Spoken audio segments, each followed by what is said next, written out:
play this, and I want to play it correctly this time around. And I've got an awesome crew to play it with. Okay, so I know that it helped vision if I put my glasses on. Yeah, we're gonna get right into it. Everybody ready? Yeah. Okay. I don't do anything like I don't know if anybody's watching, so I'm not gonna do any introductions or anything. If people start watching us, we'll do that. Uh,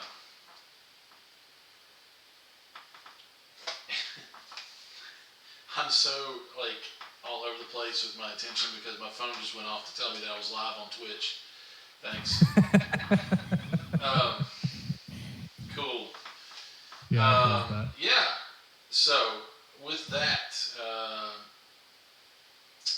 the town is Daggerford, and it's getting into late autumn, much like it is now.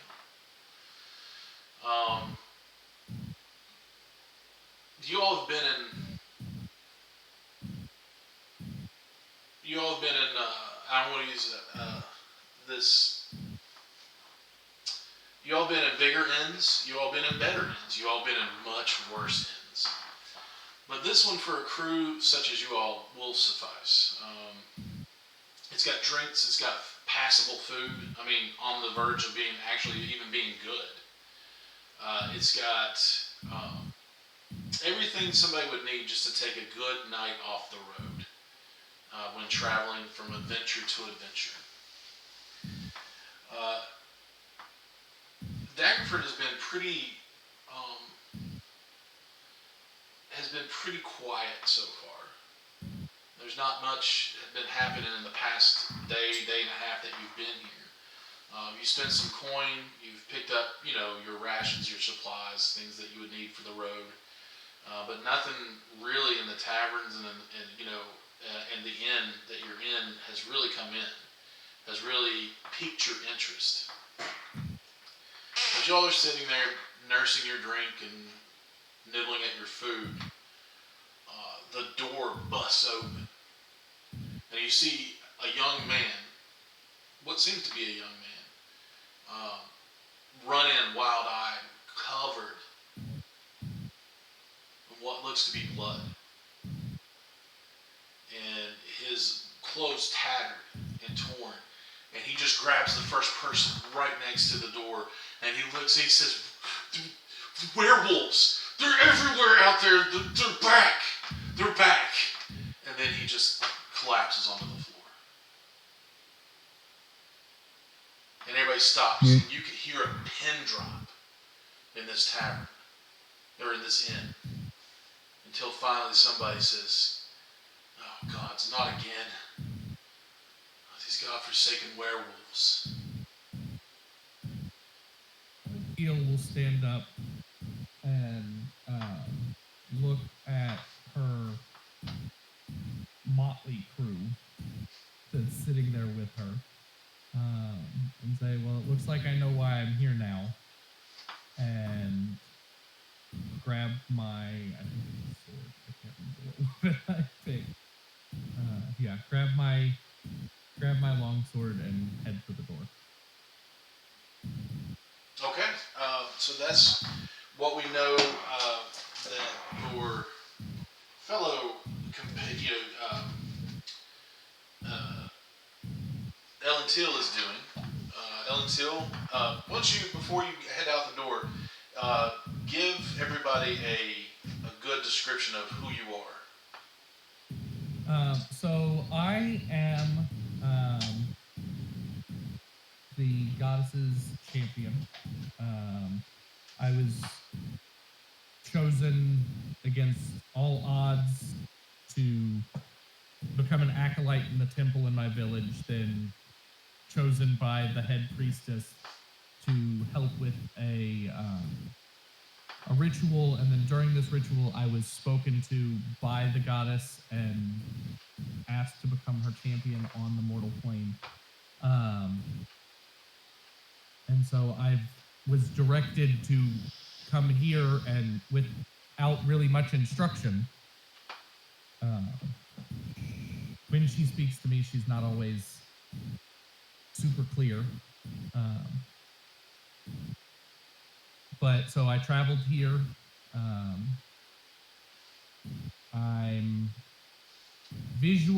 I'm a light bluish, almost like frost blue color skin tone and hair. My hair comes down to about my shoulders. I'm fit, but I'm not bulky, I guess is the best way to visually describe myself. Very good. What are the rest of you doing? We'll start with Courtney. We'll start with you.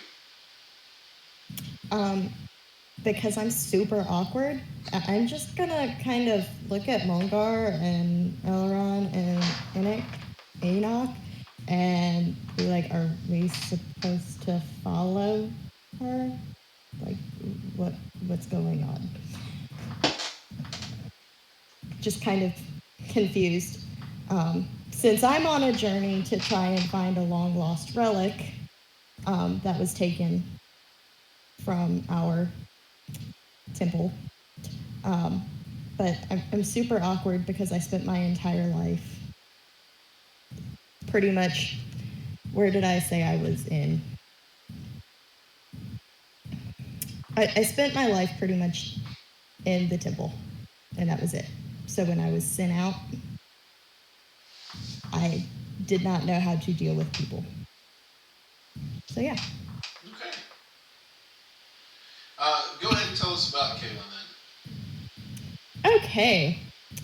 So my parents Basically, just what she looks like, mostly. Okay. Yeah. So she's like 5'3", about my height. For those of you who don't know Courtney, she's about 5'3". Yeah. On a good day.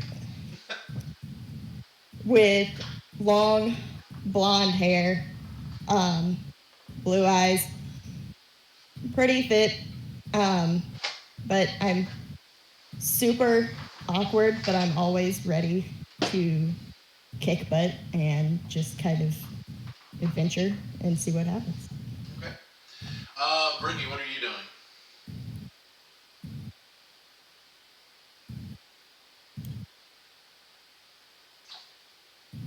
I don't think you're on mute, unmuted. She's not muted. I think her input has gotten switched. Okay. Well, I see that Tanner has mostly gone to help her, I think. So we'll go with Kenny. So she stands up and starts heading towards the door. She does. I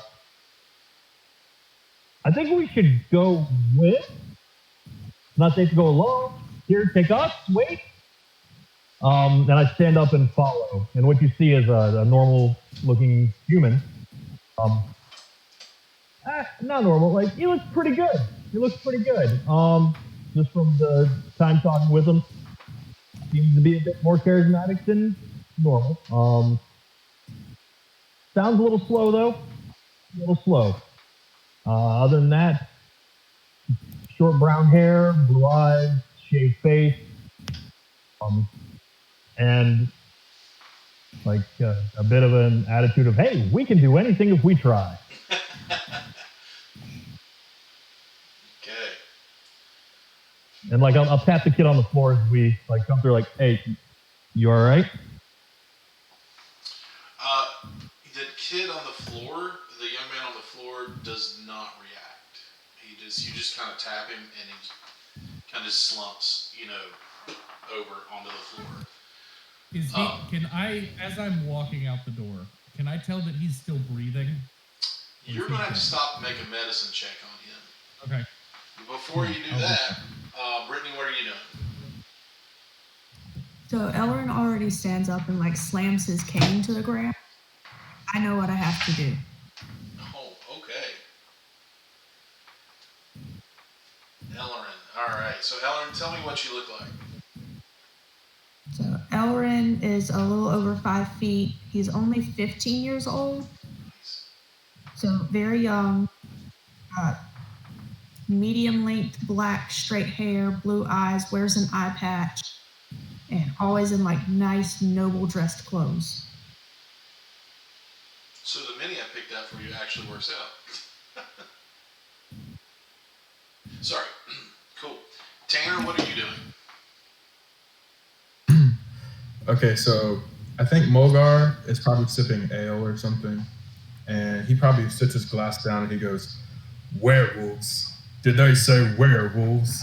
And he would probably get up and go out the door too. And as he would pass by, I don't think he would really care about the drill on the ground, but he would say, like, "We would vanquish, these werewolves or whatever for you." Whatever. Yeah, those things. Those things. Tell me what you look like there, Mulgar. My character is a typical Goliath, like, I guess visual-wise. He's got the sort of light gray skin. He's got, like, those red sort of, like, I'm going to call them tattoos all over his body.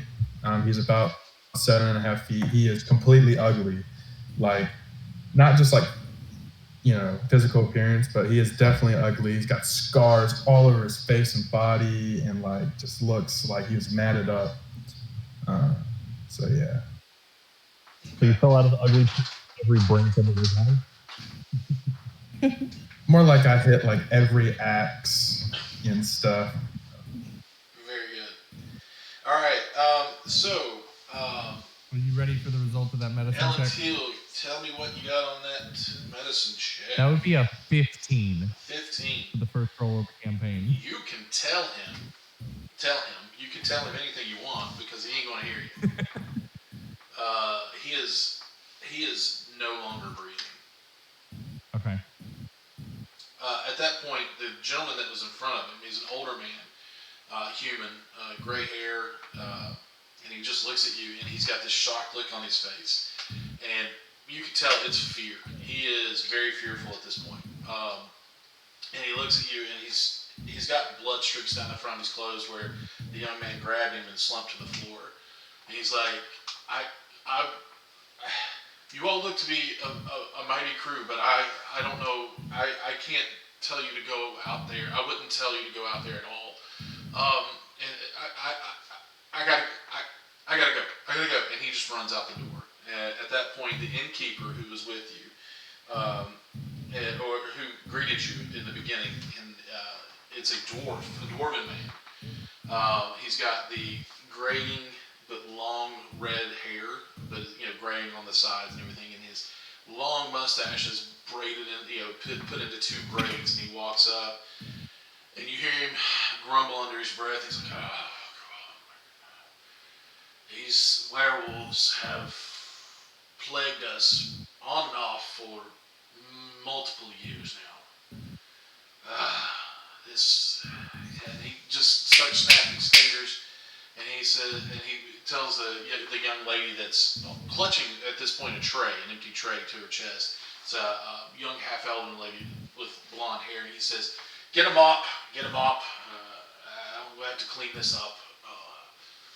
And he looks at each of you and says, "Listen, we've had so many people come through here and try to take out these werewolves, and there is actually, what I can tell you, there is a community pot to any adventurer or group of adventurers that can vanquish, ruin, destroy, run off, whatever, these werewolves from our land. And they only come around every so often, but when they do, they come with a vengeance. So, if you can do it..." Is there any kind of pattern to when they come? No. If they do, it's usually months, sometimes several, but sometimes maybe one. It's been a while. It's been a couple of months, maybe 4 to 6 months since I've seen them, since anything's happened. That's why we got a little too comfortable, I suppose. But if you could deal with them, then that's a big if, my friend. That's a big if. If you could do it, there's a hefty payday in it for you because we keep adding to it. Not to say that we take the gold and that the other adventurers may or may have left behind and add it to the pot, but there could be a few bloody pieces in there. They're not going to need it anymore.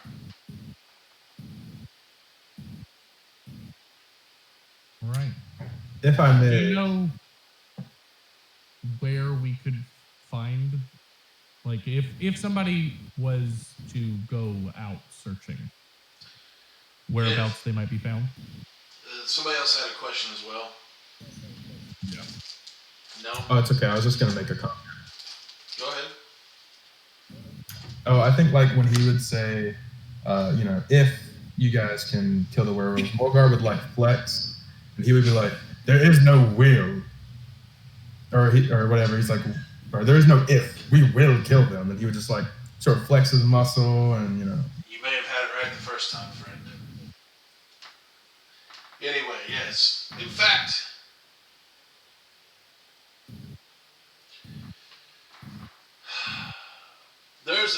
if you follow the road out of town, if you go out of here, you hang a left, and you just follow the road out of town, the main road. Shortly out of town, there is a small path that leads into the woods near a small lake. Not quite a pond, but it's a small lake. That's usually where most of this is concentrated. I would start there. Or follow the blood tracks. I mean, I'm just an innkeeper. What do I know? And he says, Aurel! Where's that mop? And he just kind of shuffles off. So do we follow the path or the blood, guys? I think I'd start with the blood. That's it? If we can find it. But as after he tells me all of this, I say a quick blessing on the people there and then leave out the door. Okay. Everybody following? Yep. Okay. So if everybody's following, whoever's leading up, I would like you to make a survival check to see if you can actually find the blood trail.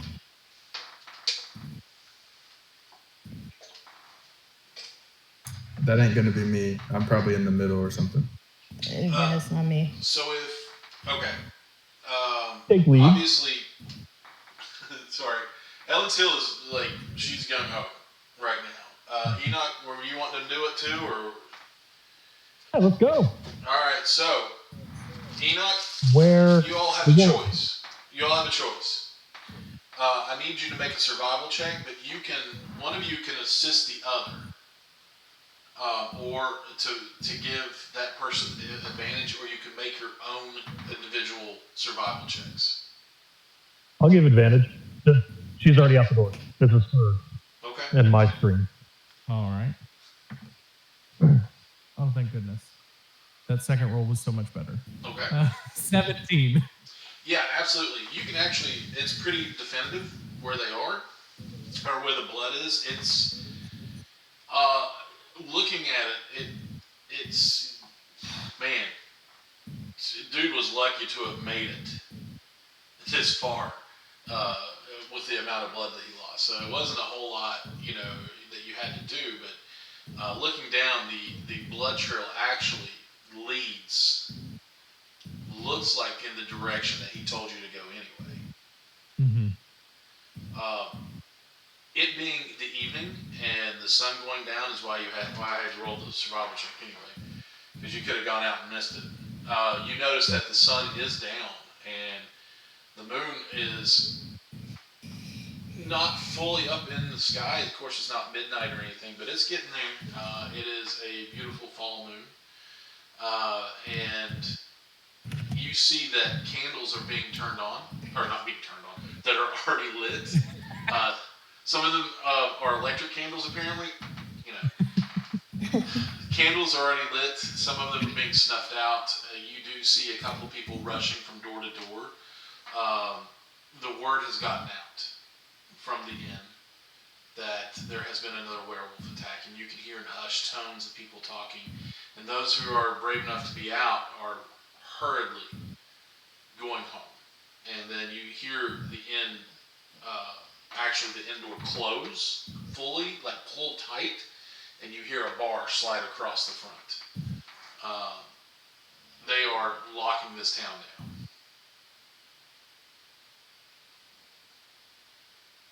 Are y'all going down Looks the like we don't road? have. All right. Yeah, I'm gonna continue following the blood trail. All right. So with that, you follow the trail down, or you follow the main road all the way to the edge of town. You notice that the trail does lead down the road a little ways. My dog is snoring right now. It goes into the well-worn merchant road. Road out of Daggerford that merchants and everybody that wants to leave and come into Daggerford uses. Not even a quarter of a mile down the road, you notice that the blood trail does veer off into the woods, following what looks to be a small game trail. What you can tell. As you walk on, you notice that the night is getting mistier and a little foggier, and that gloom hangs in the air as you're walking. You come to the edge of the woods where that game trail is. It's very quiet. You don't hear anything save some crickets and the screech of an owl in the distance. The wind blows through the trees lightly. Are y'all going down the game trail? Before I head down that game trail, I want to look for tracks. You want to pardon? I want to look for tracks. Tracks? Okay. Yeah. Can I help? Yeah, absolutely. Make a survival check at advantage because you're getting help. Hey, should we light torches doing this? A little easier. Yeah, probably. But do we want to attract them to us? 17. 17? Wait, sorry, hold on. You said survival, not perception? Survival. If you're 15. looking for tracks, it'll be a survival check. 15. 15? Okay. Yeah. That is the other thing I need to know is if you all are lighting torches, because it is going to be dark, and some of you don't have dark vision. In fact, only 2 of you have dark vision. Yeah, I'm about to be real blind. I have dark vision. Okay, so yeah, we'll light some torches. Okay. I was like, unless you're going to tie a rope to me and drag me down, yes. At least maybe one torch, because yeah. What if we had Mulgar? You said you were in the middle of the party? Yep. Because you are significantly taller than the rest of us, why don't you carry a torch that would provide light for the middle of the party? That would provide light for everybody in the party, but it's also, because it's higher up, it illuminates more verticality as well. I like that. What's the light for a torch? 30 feet, or 15 feet. I'm just making things up now, because I forgot how far a torch goes. I'll either use a torch. I guess I'll just grab a torch because I have one in my inventory, and I'll use the cantrip produce flame to light it. Okay. 20-foot radius. If anybody's watching, they're like, what is wrong with this guy? So 20-foot radius. Okay. You cast produce flame on it? That's a cantrip you have? Yes. Alright, so Quality you see cantrip as Mulgar well. hold the torch, which looks smaller in his hand, but it is a normal sized torch, and he just raises his hand, And he flicks it one time, and you see the torch burst into flame. And now you have a 20-foot radius light that is around you. The tracks that you find with a 15, you can tell there are lupine-type prints, but they look much too big to be a wolf. Okay. Are they Oddly coming enough, there are off of the trail or going down the trail? Down the trail, around the trail, down the trail, definitely. Okay. The blood still continues down the trail a little ways, and there are not only boots going in and coming out that more than likely you think may have belonged to the young man that passed away in the inn. But there are other humanoid prints that are around as well on this trail. But those are not coming out. It's a little too muddled to figure it out. I would like You only got 15. to start down the path, but I want to be quiet about it. Okay. You want to relay that to the rest of your group? Yeah. So I need everybody to roll. Is everybody going stealthy with it? I'll try to stealth As much as possible. I need everybody to roll a stealth check.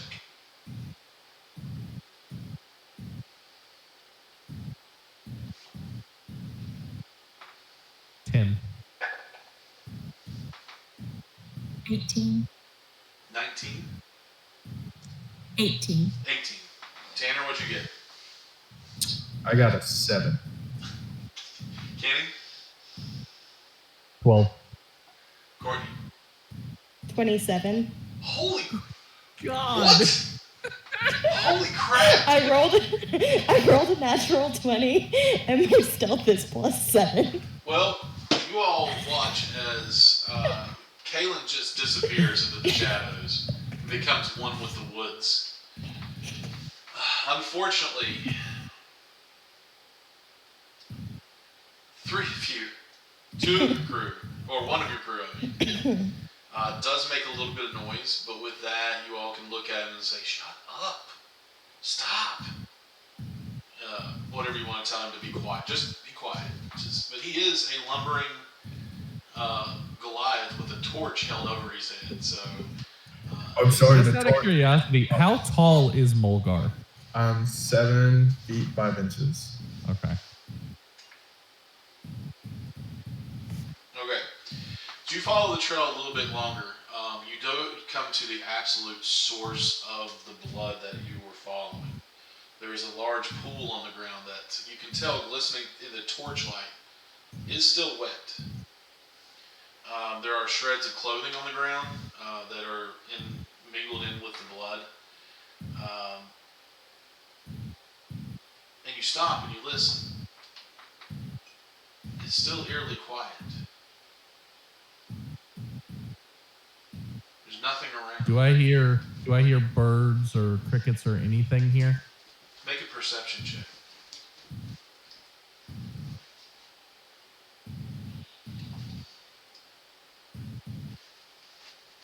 6. You don't hear anything but the sounds of night. Maybe a few crickets and things, but nothing that you can really discern. Okay. As you all are looking, what do you all want to do as you're standing here looking at this pool of blood? There doesn't seem to be any just like tracks away from it that you can see right now. But tell me what you. We'll start with Kenny this time. What do you want to do? To the blood. Enoch, I sorry. guess I'll start around the clearing. You want to investigate the clearing? There's not much of a clearing. It's a little clearing, but there are trees and stuff around. Right. It just pretty much keeping an eye out for what did that. Oh, okay. Make a perception check then. Hold on to that for me. Can I help? I'm Wisdom, asking right? you what you want to do, Tanner. what you want to do? Is help him? Yeah, I wanted to look. Make it with advantage then. So they're checking around, making sure nothing's going to come up on you. Ellerin, Wait, you're making it at advantage, yes. I don't know why I'm pointing at you because, Habit. yeah. Ellerin, what are you doing? I guess investigate the scene. Okay. Does anybody else want to do that with her? I'll help her. Okay. And that leaves Ellen Till. What are you doing? Well, I definitely have my sword drawn. Okay. And I am Grouped. on guard. I'm not, because I mean, we were told there are werewolves. We found the scene of this attack. Yes. And we've got, and 20, hold on, I can do math. 80% of the party is actively doing something, whether they're looking at the ground, at the source of the blood and everything. The other half is scanning for things, but correct. I just want to be ready. Okay. All right. Enoch, what'd you get? I got an 8. An 8. Everything seems to be quiet. Yep. Looks like we're good, guys. Yeah, on advantage, you got an 8. The other one was a 4. Oh, well, yes, that would be a yes. Wow. All right. What'd you get for your investigation roll there? 23. Ellerin got a 23. Okay. And Ellen Till, you said you were. Did I have I'm you just do kind of on guard. Okay. So we'll just say that you're holding. All right. So everything looks good to Enoch and Mulgar. 23. Ellerin, this is definitely there was an attack here. You see around here, like I said, the strips of clothing, but you also see off to your right as you're coming in. You look straight ahead at the actual scene. Off to your right a little ways, you see discarded clothing.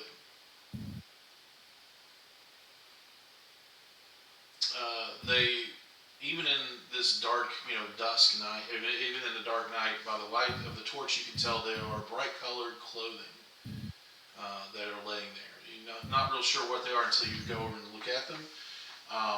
There are multiple prints. There was definitely a struggle here. Not much of one, but there was one. It mostly looks like the smaller one, the smaller of the two that were struggling, was being thrown around a lot. And just absolutely trounced. There are massive, what looked to be like a wolf/humanoid footprint that is around, along with other humanoid footprints that are around, boot prints and barefoot. So you actually find a lot right there. And as you're looking over her shoulder there, Kaylin, and you're helping her look around, you all notice those clothing. Kaylin, you hear just out of the corner of your like you see something rustle out of the corner of your eye, and you hear the smallest, the faintest of a twig snap. As you turn around, you look, and there are two people standing there. Each of them with a hooded lantern in their hand that is covered right now to cover the light. Are they naked? It's a legit question. Okay, they are not. And they don't seem very shocked to see you.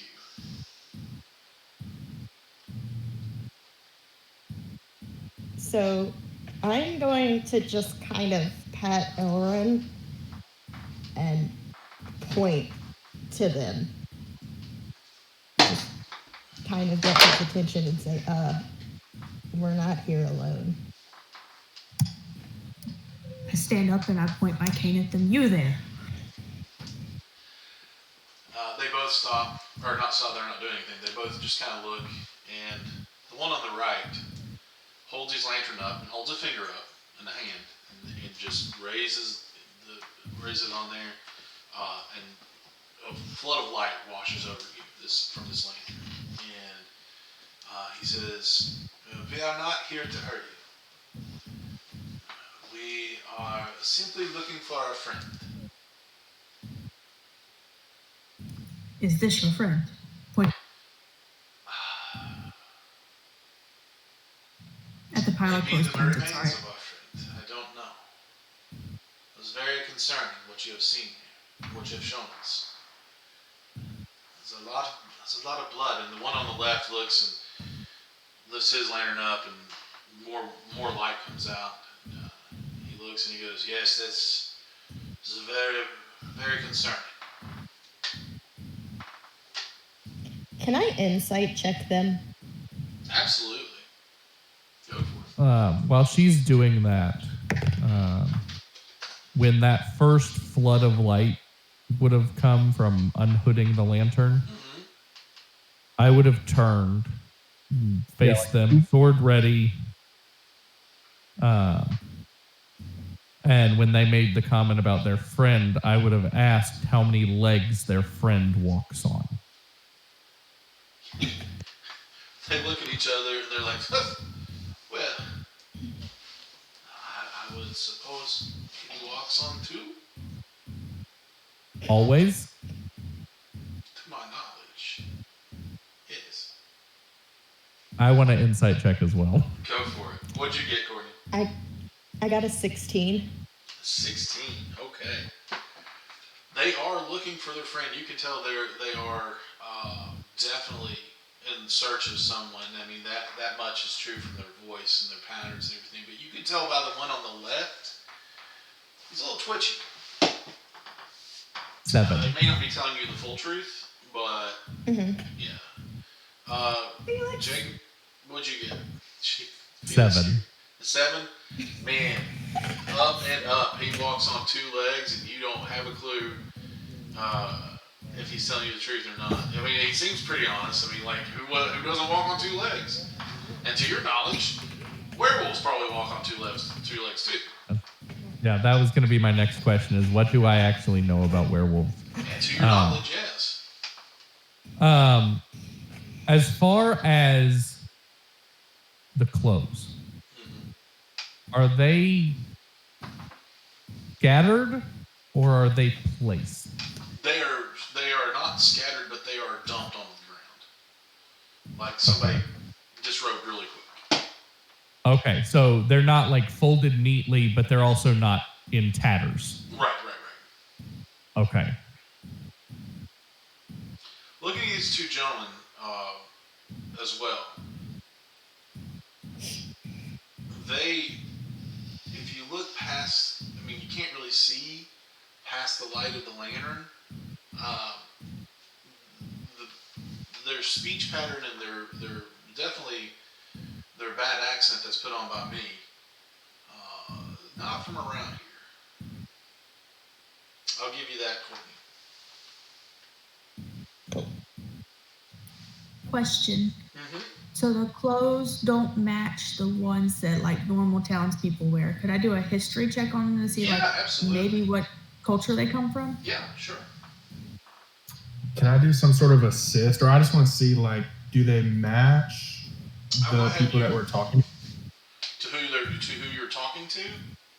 Yeah. So they have maybe a special sigil on them or something that would indicate that they may be together. Make a perception check for me instead of history. Me? Mm-hmm. I have 22. 17. 22 and 17. You're taller than everybody else, so you can actually, it's not like you can see over the lantern or the light, but you can see, you have a little better view of them.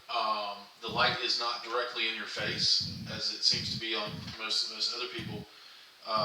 Mulgar, these guys are dressed in, they have a dark cloak over their clothes, but you do see sticking out from behind one of them more brightly clothing. And Similar to that on the ground. that would, yes, Mulgar. That would be similar to that on the ground, and he can relay that to you guys if he so chooses. Brittany, you, or I'm trying to call you by your character names too, but Elrin, you would notice that with a history check of 17, is that what you got? You said. Okay, 17. Yeah. This doesn't look like anything that you're familiar with in any kind of travel that you've done in Faerun. Daggerford, Waterdeep, Baldur's Gate. You're not. You're kind of because you're always dressed nicely. You're more of maybe a fashionista than what you would like to admit, or maybe you do want to admit that. But this is nothing like you've seen around here. But you can't quite place where it's from. But it's definitely not from around here. Okay. So I think Mulgar would like to interject, I guess, into the conversation and just sort of loudly tell everyone oh, the clothes match, and then probably ask them, this must be your friend, or you must have done it, and try to I guess maybe accuse them, maybe. And they look at each other and go, what? Oh, wait. Our large friend, new friend. What? He looks down, he sees the clothes laying on the ground, he goes, oh my. Yes, these are our friend's clothes. This is what he was wearing, it seems. He turns his lantern and he starts shuffling through them. He goes, yes, this is his cloak. Oh, this is very concerning, very concerning. Your friend is walking around naked? Well, that's why it would be concerning. Yeah, that's a big concern. What does it look like? Well, My bigger concern is full of blood, pile of clothes, and then tattered clothes. Why is there nice clothes? Listen, all I know is... I did. What? And he looks at you, and he says, what? There was a dead guy in the tavern. What did he look like? Dead? You don't... You were saying something about wolves, and I don't remember. Wolves? I've not seen any wolves around here.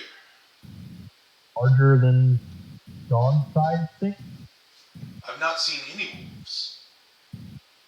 Sure. Well, we just got here. You sure didn't see anything on the way? We didn't. We didn't. All I know is that our friend is missing. And he's naked. His name is Kristoff. Kristoff is his name. Listen, we don't have much, but what I can offer you is some silver. You like silver, yes? Money, yes? Yeah. If you can I like help us gold find Kristoff better. and make sure that this blood is not his. I mean, we have a naked friend running around. Will you please help us find him? How are we supposed to tell that his blood's not his? This blood's not. Well, I don't I know. guess we'd have to find him to find out. I think they want it alive. I'm gonna kind of quietly come up and ask them what what brought them here, other than just looking for their friend. What made them come here? We are merchants. We travel from town to town from far and wide, and we peddle our wares and tell the story and maybe play a little music for you. So what are you selling? You want to purchase from us when we're looking for our friend. We sell this I and just that. want to know what you're selling. We sell this and that. We sell jewelry. We sell clothing. We sell anything that we can make. But why on a game trail? We don't sell here. We're looking for our friend. Why would your friend be on a game trail? We as a don't traveling know. We would like salesman? to ask him, but we can't find him. Can I insight check these people? Yeah, I want to help her with that. Oh, insight? Okay. Yeah. 16. I mean, like, you can tell he's definitely getting frustrated with you, but then, like, he's looking for his friend. But at this point, I'm gonna be honest, it's hard to glean anything because he's like flabbergasted that y'all are asking him all these questions with like, why are you selling on a game trail? He's not selling on a game trail. Blood. It's like, And your friend's they're being super sketchy. and I'm seriously, like, the fact that you all know where the blood came from and you're still asking them about it is blowing my mind a lot. So we But know where it's from, but it's just like, why not? there wasn't any like other I'm living for it, discernible guys. tracks or anything. Ooh, Say what now? There wasn't like any other track or anything, right? Like around Well, the puddle or in the area. It's all led here. Your good friend Elrin did an investigation and let you all know that there were multiple tracks that are around. Large lupine / humanoid feet, massive, what looked to be like werewolf tracks, what you would think a werewolf track would look like, along with boot tracks, more than likely that belonged to the young man that passed away in the inn, and other bare So my humanoid question- humanoid tracks. I do have a question for Elrin, because she's the one who made the investigation and she found the tracks and everything. Do the lupine footprints enter the clearing, or do they just kind of appear? Yeah, I forgot to tell you that. They just kind of appear. Okay. By where the clothes are?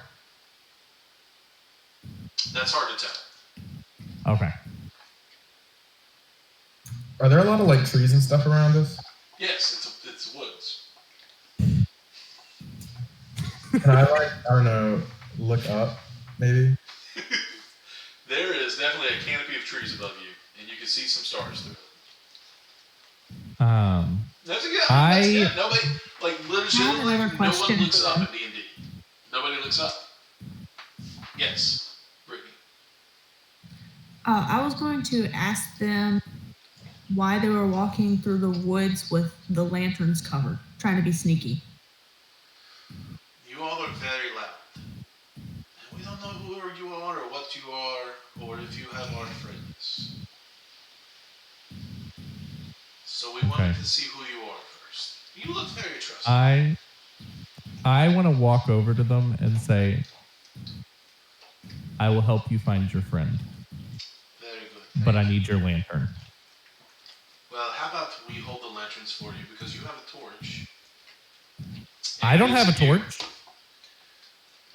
And he looks at you, and he kind of holds the lantern up to your face, and looks around your ear, and pulls the lantern away from you, and holds it back up to your eyes again, and says, "Something tells me that you may not need one."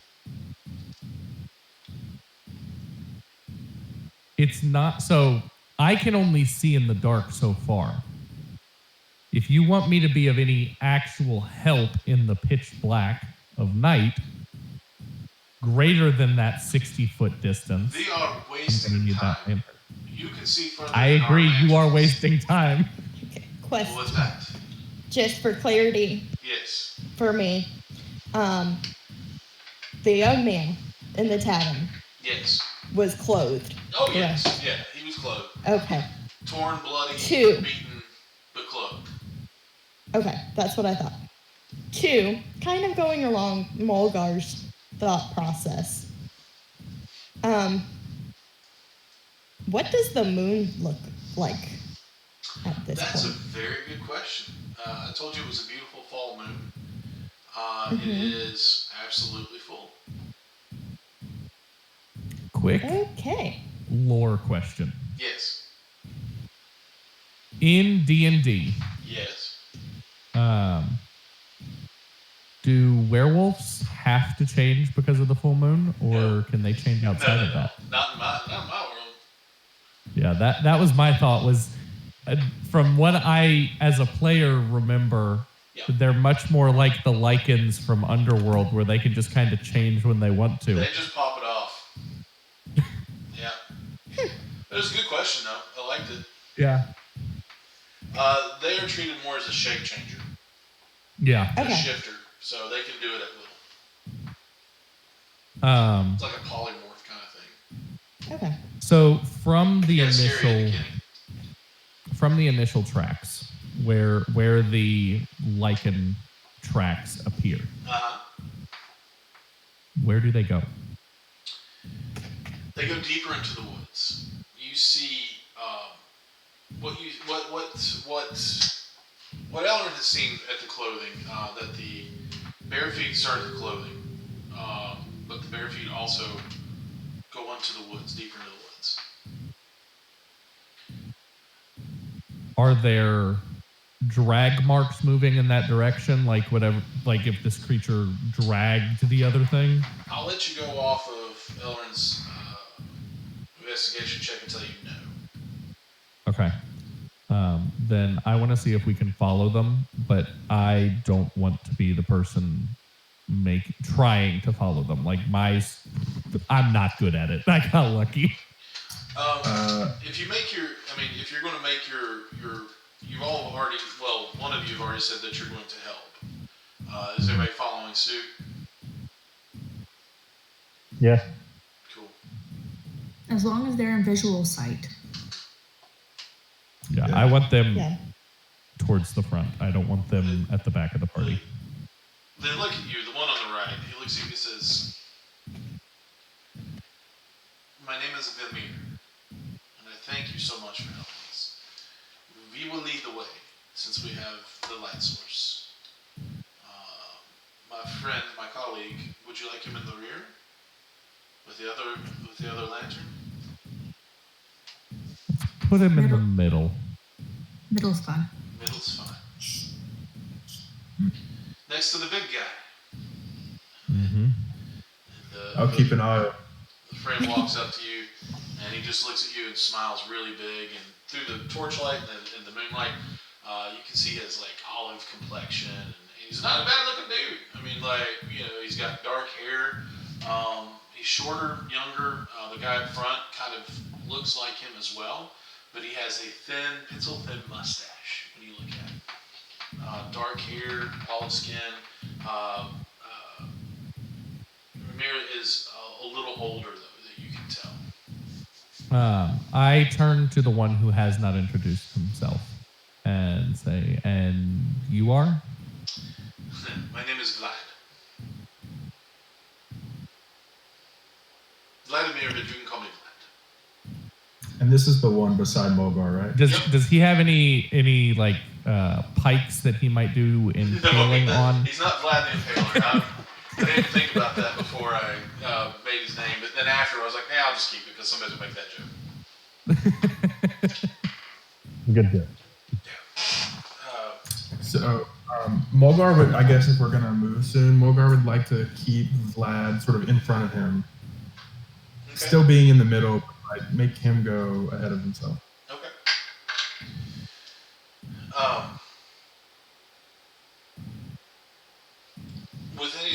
So the marching order would be Stranger up front, and then we've got Ellen Teal.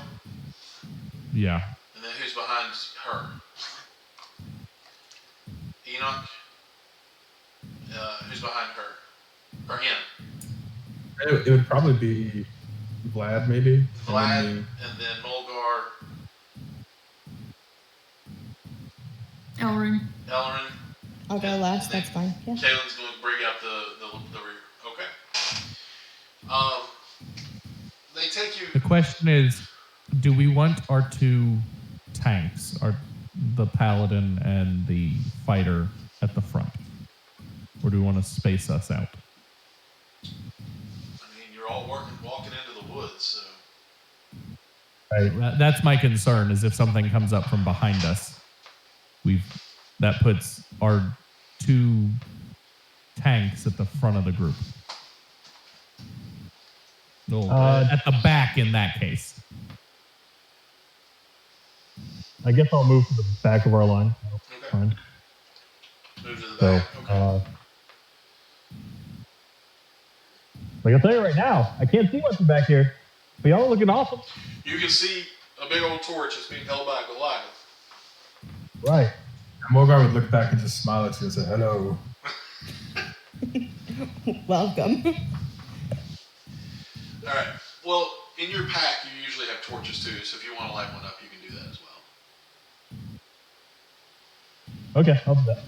Take your torch out, take the flint and the striker, light it up, and you've got two torches and two lanterns. Huh? I'll dip down so you. Oh, yeah. You know. That Like, makes much more sense than what I said. So, the mirror looks at you and says, and we're off. And he starts walking into the woods. And he start looks, whistling. and he looks at Ellerin and he says, is it this way? And he points towards where the tracks were leading into. I will take that as a yes. And he walks into the woods. And with you all following, it's a little bit difficult, the trees, and you can actually, you can hear a little bit of wind rustling, and then a few birds and some insects that are in the night air at this point. I would say about 10 minutes into you all walking along and him looking carefully around, trying to find. A noticeable fog starts rolling in, starting at your feet.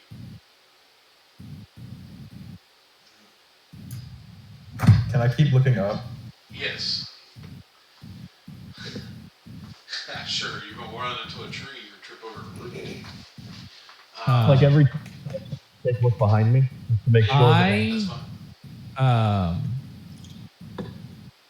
Vermeer is not leaving my sight. Like if he's, I am keeping pace so that I don't step on his heels. Mm-hmm. But he's not getting out of my eyesight. Like I don't trust that they're not leading us into a trap.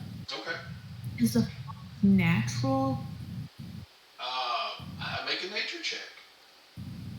Can I make one as well? Or can I help her? You don't know that you're too concentrated on moving her. Yeah. Okay. Yeah.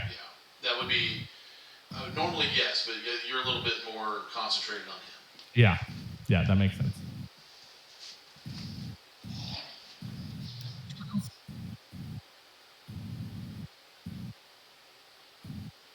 What'd you get? This entire time I'm whistling. You're In whistling? case I do get kids. Yeah, quietly. Okay. So in She case said she got a 12. A 12? Got a 12. As far as you can tell, fog is fog. It's a little weird that it's rolling in suddenly like this, but fog is, it's fog. It's mist. What's the temperature doing? Staying pretty cool. So it hasn't like just drastically dropped, No. and that would be why. Not drastically, no. Has the breeze picked up? Like I'm trying to figure out if we're about to come up on like a lake or something. No, the breeze hasn't picked up. Okay. What is it? The innkeeper said there was a lake near this area. There is. That is true. You all continue on, and all of a sudden, Jameer just yells out, Christoph! Come out! When he raises his voice, my hands go to my sword. Like I have not put my sword away. There are you. I've been looking for you, stupid boy. Christoph! As you're walking a little further, the fog starts to pick up a little more and raise up and surround you. And Vlad says, Christoph, we're looking for you. And about that time, each of you, actually all of you, hear a faint help. Please help. From where? Yeah. Well, Elentil, you hear from in front of you. Mulgar, you hear from the right. Enoch, you hear from behind you. Oh. Kaylin, you hear off to the left. Nope, nothing behind me. I'm looking. Ellen, What is? hold on, Ellen. It seems to be all around you. Not this again. And he looks, Amir looks at you and says, wait, do you hear that? And he hands you, Elentil, the lantern. He says, hold this. Okay. And he cups both hands. I grab. And he cups both hands and he starts going, Christoph! And he bolts into the woods. What does Vlad do? The same thing. He shoves the lantern into your hands. And he doesn't even wait hardly for you to grab it. And I need you to make a dexterity check to see if you catch it. And he runs off to the right into the woods, yelling Christoph the entire time. Go ahead and make that dexterity check. Did they run in the same direction? No, they ran in two separate directions. Now I really don't trust these guys. What'd you get, Mulgar? I rolled a 3. A 3? Bam! The lantern hits. The flame Forest goes fire. out. As far as you know, the lantern, as you look at it, it hit a rock on the way down, and it bent in pretty good. This hood doesn't really work anymore.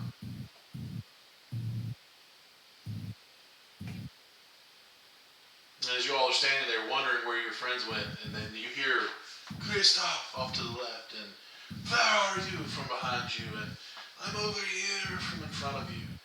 And then it gets louder. I call to group up. Like I want to circle up.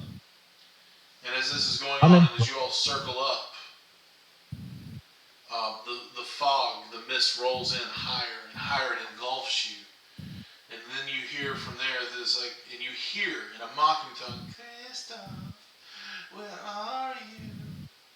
We're looking for you. And then you hear laughter. And the laughter trails off. And then each of you, on the neck, on the back, on your face, on your arm, you feel cold touches, like they're grazing your skin. Skeletal hands, almost. When I feel that, I spin. You spin? Like I make sure that there's not actually something touching me. You find I think nothing. I would. You find nothing but fog. If there's nothing there, then I'm gonna return so that my back is so that there isn't like so that I'm facing outward. I need each of you to make a perception check. At disadvantage. Oh God! Why?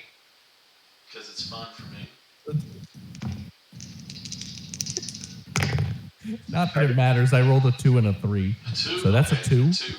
A 4. You said 9. Mulgar, what'd you get? 21. 21. Okay. On disadvantage. you said wow. Perception. Perception at disadvantage. Disadvantage. Well, yes. I'm right up there, kind of with Mulgar, 20. 20. Okay.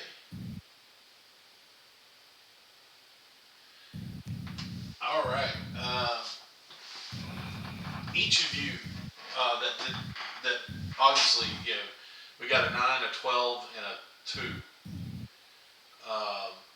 You all hear laughter, chattering voices, but you can't, not discernible whatsoever.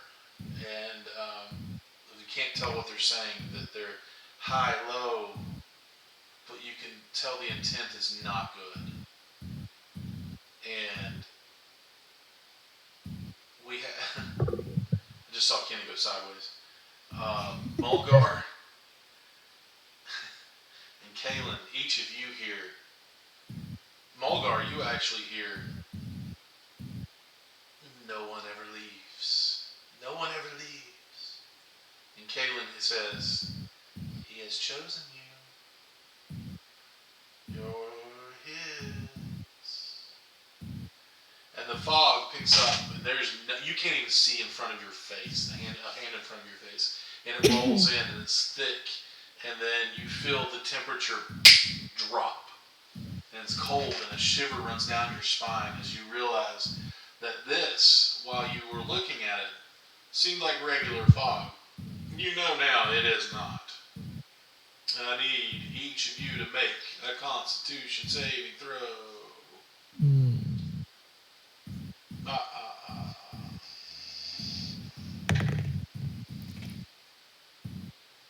Alright. Let me know when you're ready. Yeah, let's go with Helen Teal. What'd you get? 9. Kaylin, what'd you get? Me? Yeah. 21. Alright, Mulgar, what'd you get? 17. Enoch, what'd you get? 6. Alright, who had the lowest? I heard somebody say a 6. 6. Mulgar, you're out. Your head spins. Oh no. Kenny's No. saying he got a 5. Oh, I got No, you Kenny got got 6. 6. He got a 6. I got 7. Huh? I got 17. Right. I'm asking for the lowest one. That'd be 6. Enoch. That'd be Enoch, your head spins and you feel yourself go out. You collapse. You're done. You're on the ground. And next is going to be Helen Teal. You feel your head swim and your eyes get heavy. And poof, you're done. You're on the ground. Followed by Elrin. You take one step forward and you shake your head. And then you trying to hone in where these voices are coming from, what's going on. You take a seat on the ground involuntarily, and then you just kind of slump over to your left. Mulgar, you start with your torch spinning around and trying to find out what's going on, where this is coming from. And you grip it a little tighter. Well, you try, and you feel the torch slide from your hand, hit the ground. You don't see any light come from it. And then you don't see anything at all, and you collapse on the ground. Kaylin, you struggle, and you fight, and you get into your stance, and finally you throw punches at nothing, and you snap a quick kick out, but your other leg comes out from underneath you, and you hit the ground, hard enough on your hip for it to smart, and then the ground feels really good right now, though. So you just say, well, I'll just stay down here for a second, and then you're out. Each of you into a dreamless slumber for what feels like seconds. And in the exact reverse order, each of you wake up, and you look, and you see each other lying in a circle, facing one another. Each of you look up, wake up. Kaylin, you see your friends stirring. And Mulgar, you see Kaylin's already sitting up, looking around. And then Elrin, and then Ellen Teal, and then Enoch, you all wake up, and you're looking at one another. And as you look around, you notice that you're on a muddy road. And these are not the woods that you started out in.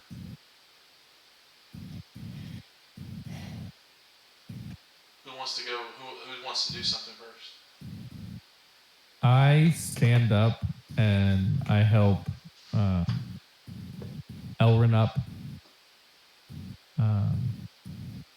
Then I make sure that everybody's up. I ask if everybody's okay. I check my rations. Yeah, Rations are good. I make sure that my holy symbol is still around my neck. And then I step off to the side of the road and try and reach out to the goddess. Your cry goes what you could feel unheard.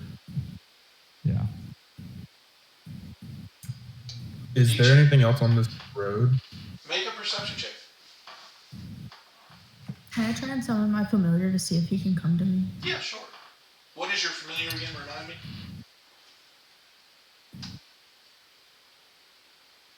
Oh. She disappeared. She's still there. On mine, she is at least. Yeah, she's on mine. Courtney, Okay. in the Hello. top Oh, right got corner. it. I got her now. Okay. So, Ellen, what's your familiar? What's his familiar again? So it's supposed to be a demon? A demon? Okay. Mm-hmm. That's fine. You summon him, and so you chose a demon as your familiar? Yes. Okay. Now, are you using, like, Find Familiar as a spell, or is that... How are you doing that?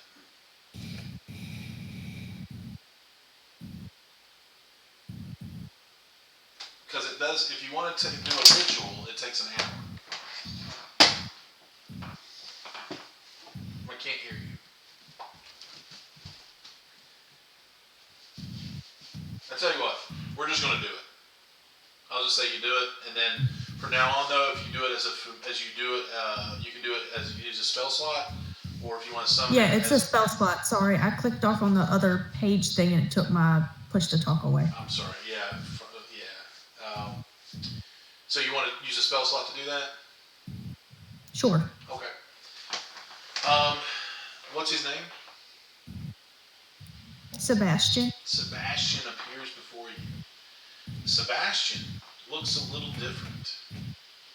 He looks a little more demon-esque than usual. The fingernails, the claws are a little longer, the teeth are a little nastier. He looks mean. He looks scarier than what you're used to. But he seems normal. He acts normal. He looks pretty cool to you. I mean, like, he acts He's like... chill. He's the perfectionist. He's just chill. Yeah. It's almost like he doesn't realize how he looks to you. And he just pops up on your shoulder and just kind of chills there. And, well, how big is he? I meant to ask that. Yeah, he's shoulder size. He's cool. Shoulder size, okay. And he just chills there with you. And he's like, hey.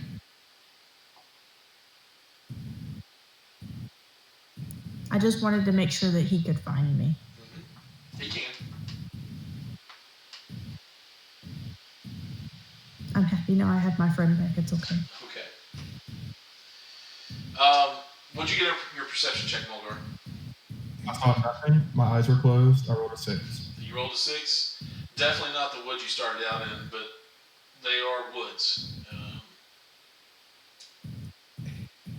I want you, as a druid, to make a nature check, though. Gotcha.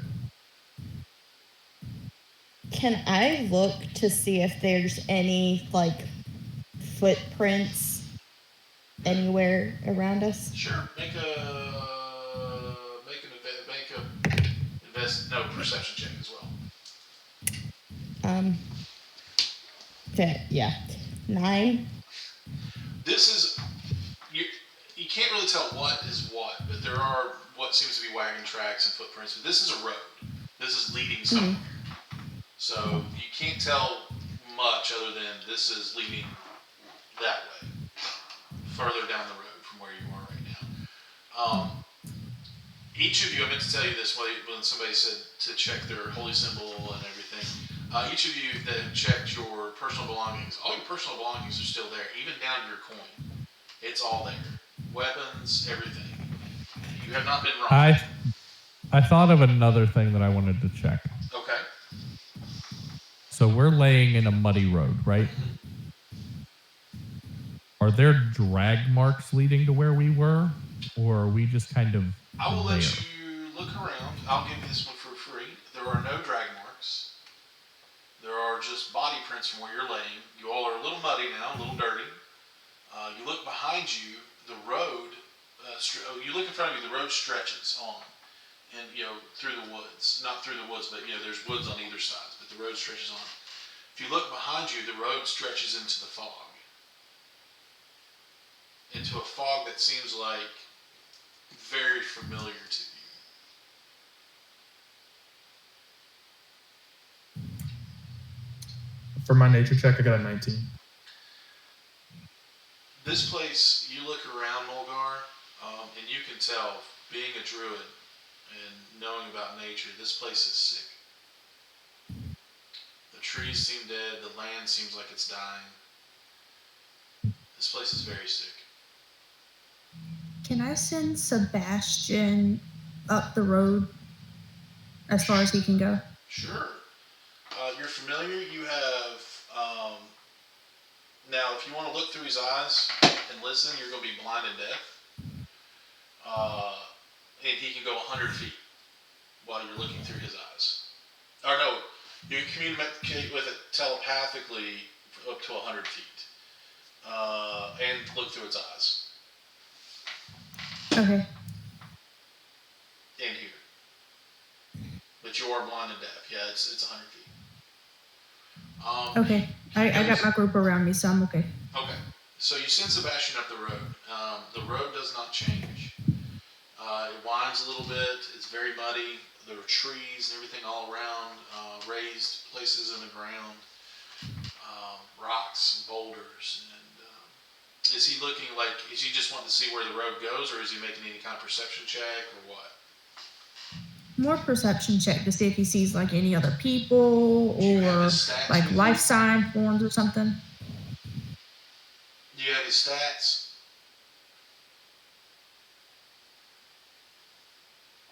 Don't worry about it if you don't. I'll just tell you to do a perception check on yours, or on your end, and then we'll get stats for him later. Okay. While everybody seems to be busy, not really paying attention to me. 15. I want to. The next time they look at me, I'm gonna have a greatsword strapped to my back. Okay. Cool. And I'm gonna drop a picture in the text chat. Okay. With what the pommel looks like. Okay. I will click over real quick. If I can't join the text chat without leaving and destroying everything. You could look at it on your phone. That's true. Very true. You're smarter than I am. But I cannot seem to figure out how to send pictures in Discord on the computer. So I think it's locked on this particular Discord. Oh, you do not have... Yeah, maybe. Oh, that's right. I forgot. I got to invite you all into that text chat. So, I'm sorry. I locked it so other people wouldn't just jump in. So I got to invite you all into that one. Because people have a habit of doing that. Alright, so Perception 15, the road stretches on. Sebastian does notice some signs of life, like wolves and stuff that are on the side, and small game and things. Just in the distance, not like standing on the side of the road, but in the distance.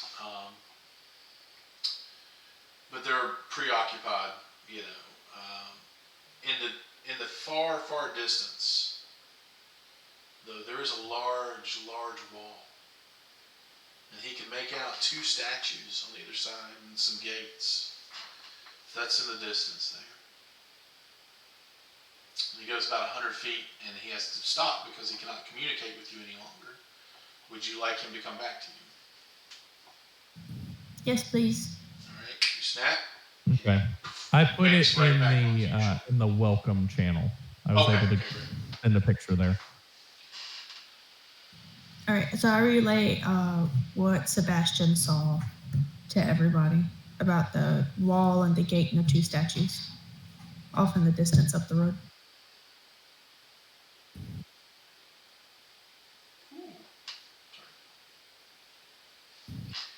All right. I do have a question for Ellen. Yes. So that weapon, well, if we look at you, is that the weapon that you had before we got here? I don't know, Ronnie, is it? You could have sworn you saw her with something else, maybe a longsword or something like that, but maybe you're still groggy from the fog. Is that the weapon that she had? I mean, the pommel, if you look at the picture, matches my holy symbol. Yeah. The pommel, when you look at it, it's like the pommel's this big, but no, it's not. Your character I was just curious. drives me nuts. That's all I'm gonna say about that. So I'm gonna drop a little thing. Courtney doesn't even know anything about Jacob's character, and it's amazing. I have been so locked down about my character. But don't worry about it. It's interesting. It's all good. It will all blossom, and you all will see. All of you will blossom, and all of you all will. Brittany, right now you have a bat on your head, and I am loving it. I love it. Okay, so here's the question. Quickly. Yes. Question. When I look around, I know like the woods look different from where we were at before and we're on the road. Does it look like we kind of have been on the same path? Like if we went back the same way we had come, we would end up in another town? Or can I tell that? Behind you? Yes. Is fog. Oh, okay. In front of you is a road that leads to those large gates that Sebastian relayed back to Elrin, and he relayed to you. Okay. I don't know about you guys, but I think we should go towards the gates. Seems like the closest place to find out where we are. Yeah, I agree. Yep. You all make your way down the road, and it is sloppy, muddy in some points. Easy enough to get around, but there is going to be mud on your boots no matter what where you go. You look around, well, at each of the trees that you see look dead and leafless. I'm so sorry, Kenny. The sky's overcast and not dark, but you can't really see any sun. It seems like maybe it's early morning. Definitely by the growing rumble in your bellies, it feels like it's early morning. But as you keep walking along, there are multiple things that don't seem right, that seem creepy.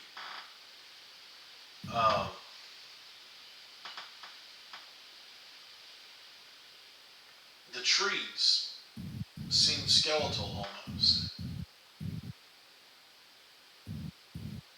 The sky is dark. There aren't many animals. There's small game, but they look malnourished at best.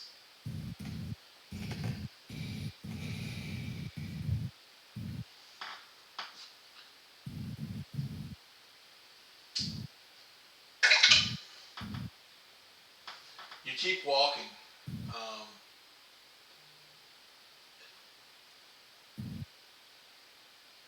And the noises that you would normally hear in the woods are not there. There's a light breeze that is blowing that is chilling your bones. What is it? What do we hear? Like, not much of anything.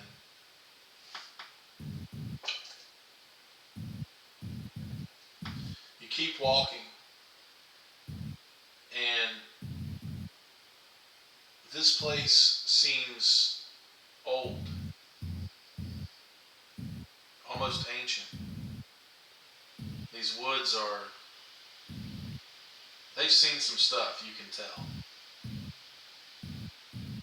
And as you're walking along, each of you notice that in the distance there's a wolf on the left and a wolf on the right. And you hear a lonely howl come from each of them as if they're communicating with one another. Do Hey, do they you think look one of like these normal wolves- wolves? Hold on. Whoever's talking Kenny raise your was hand. talking first, and then Jacob was. Tanner, go for it. You guys think the two guys that we came here with? I mean, we were looking for werewolves. Maybe. That goes along with my question. Do they look like normal wolves? Make a nature check at disadvantage because they're kind of far off. Okay. Did that howl sound like they were saying Kristoff? No, it did not. It sounded like a howl, but that's a good question. Okay. 14. 14, they look like wolves, like normal. I dropped a natural 20. Oh. Sorry. Figured I'd share that with you. Yeah. All right. You continue walking on, and in the distance, as you round a corner, you see a great wall. Two massive statues holding swords next to these double doors that are inlaid into bigger doors. You've come to a wall, it seems. As you continue going on, you hear a low moan coming from the right side of the road, and an echo coming from the left side. You see two figures walking towards you, shambling. And as they grow closer, you can see that there's flesh that is falling from the limbs. And the hair is long and stringy and missing in some places. And the howl that you heard before grows even louder. I need everybody to roll for initiative. Yep. And I'm going to show you exactly what you see. As they walk from that, in the mirror at all, One guys? second, let me share it with you guys. Tell me if it's big enough to where you all can see.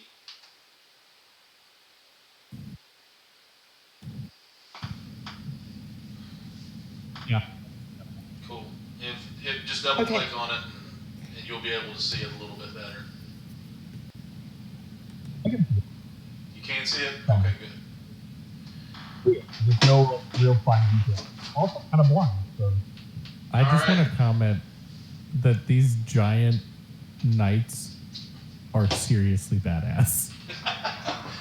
Those are actually the walking statue of Waterdeep, the Honorable Knight, that I have Yeah. recommissioned to these guys.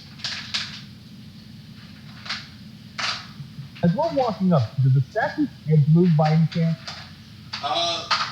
The statues don't seem to move, no. Okay. Like the eyes are moving, the head stays still, the whole night. Right. No, you can't really see the eyes. But they don't Okay. seem to move. Alright. Is that like take the fog? I'm sorry? Give me 1 second. Let me place you guys. Alright. So leading the pack, we had Ellerin. So I'm going to put you here. Who was following Ellerin?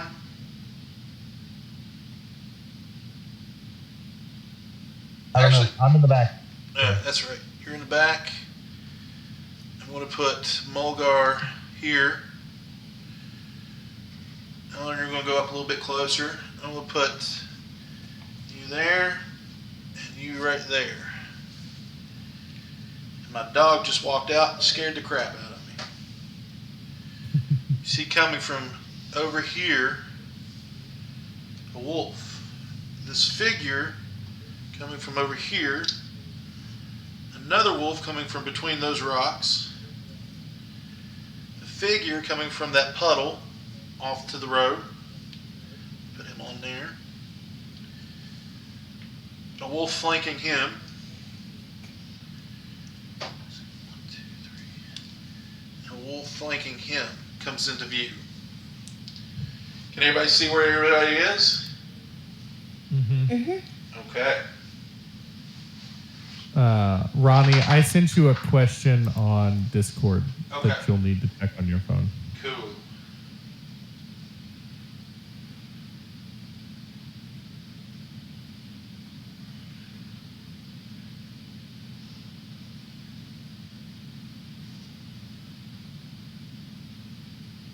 Not being secretive at all.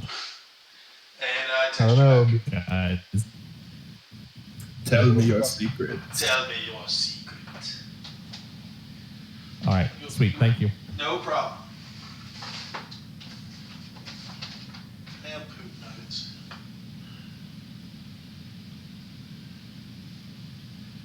Huh. Okay.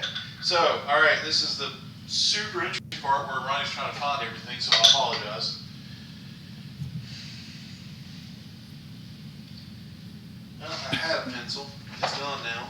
All I have is miniature paint, and I'm not using that to write things. Although I've done worse things in more desperate times, so.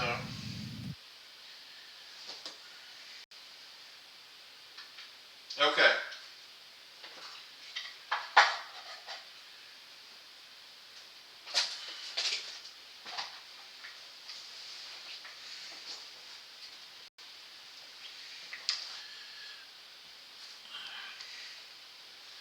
All right, so let me do a few things Ronnie, here. I don't know if it's your mic sensitivity, but you're coming through garbled. I'm very far away from my mic. Is this any better? Okay. No, it's still like semi-robotic. Love Is it robots. happening for anybody else, or is it just me? I hear the same thing. Okay. Yeah, I hear it too.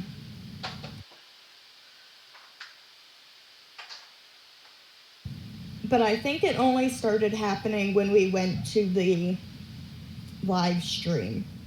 Yeah. Is it still happening? Mm-hmm. I just realized what your shirt is, Ronnie, and I love it. Thank you. Just don't want it to be that for everybody. Daggone it. I'm gonna be right back, but if we start fighting, I rolled a really low on initiative. I have a 5 just in case. Okay.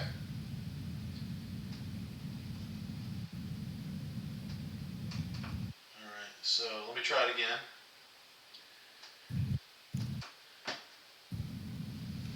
Any better? No. No. Frick. When you start the stream, I'm not sure what it is. Say it again.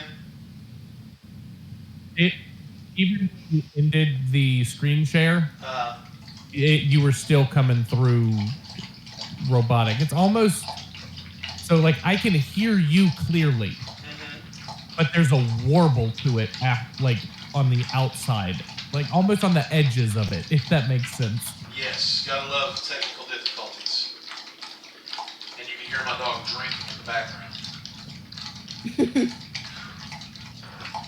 That's enough. Although that'd be a cool way to do it.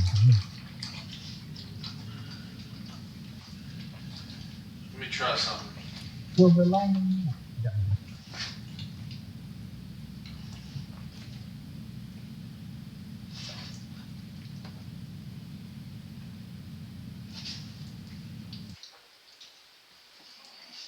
No, that didn't work.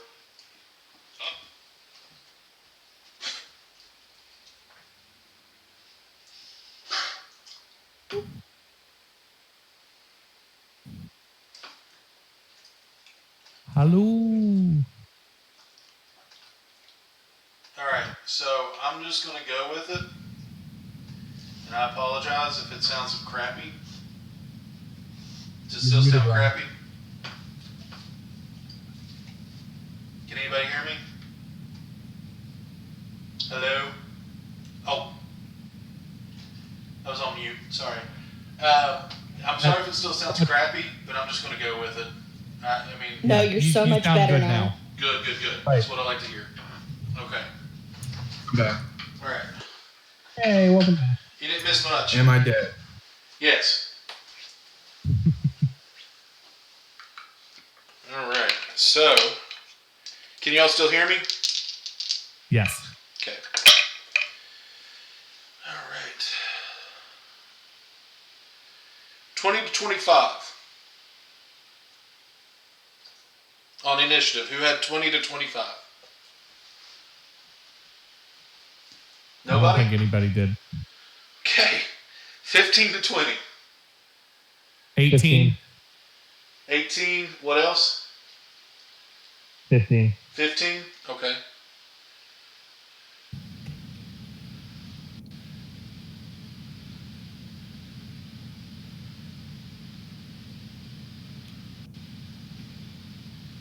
$10 to 15. 5 to 10. What? What was that one? 5 to 10. 15 to 10. I got 5. I had I got- 13. What'd you have, Kaylin? I had a 6. Okay, Brittany had 13. Okay.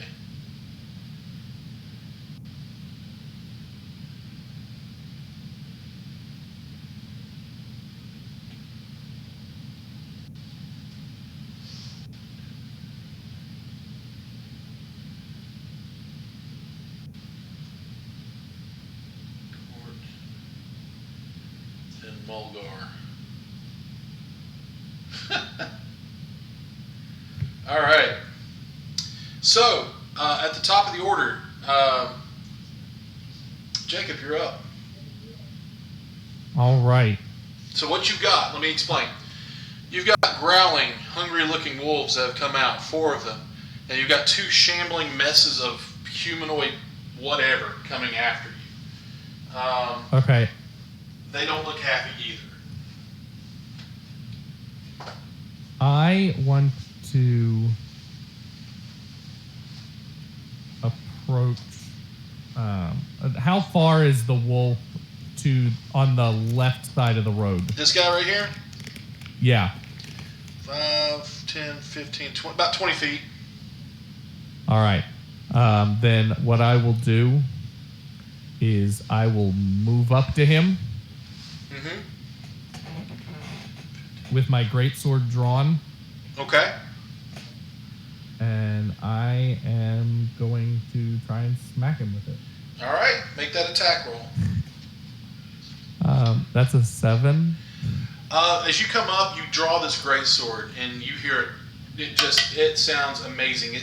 You hear that shing as it comes out of the sheath, and you plunge it down on the ground right in front of the wolf as it jumps back just in time, and mud splashes up. You missed. You missed pretty good. Bonus action. Mm-hmm. I'm gonna use. Let me double check this. Because each of these different phase steps does different things.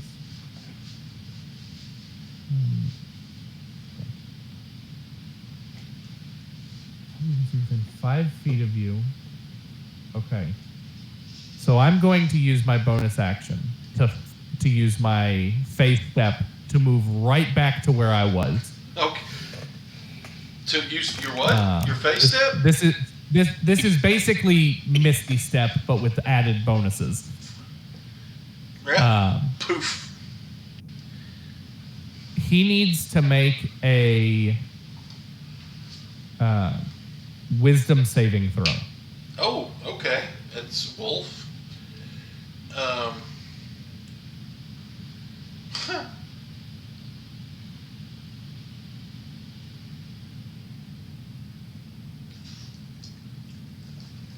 Alrighty, let's see what we got here.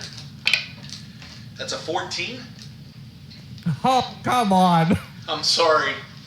He rolled a 13 plus You 1. succeed.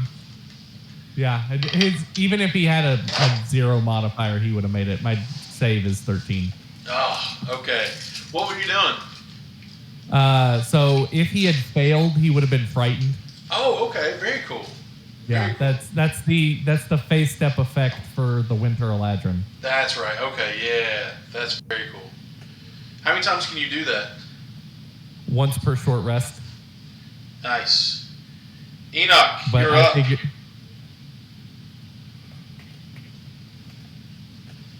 What? You're up. I'm gonna move next to. Yeah, I'm just gonna move up and try to keep a formal line with Right everything. here? Yeah. Okay. Sword and shield. Perfect.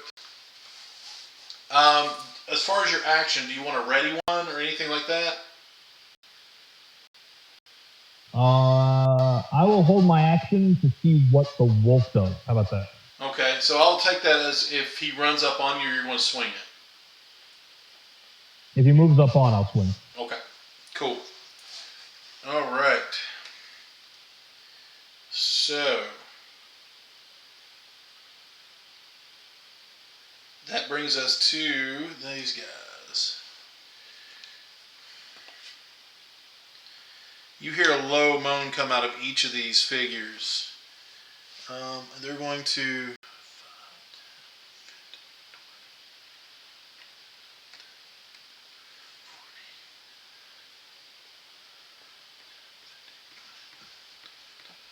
They're going to move up, but they are double dashing.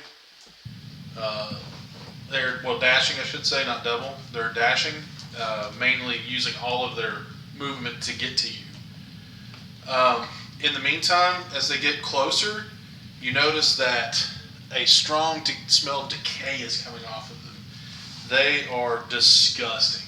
They are obviously dead, and they are coming at you. That brings us to... Sorry, I need a little table. I need to invest in a little table here. Elrin, you're up. So I guess I'll hit the one that walked up, I guess, on my side with Eldritch Blast. Okay. I will move you out just a little bit, about 5 feet. Go ahead and make that attack for me.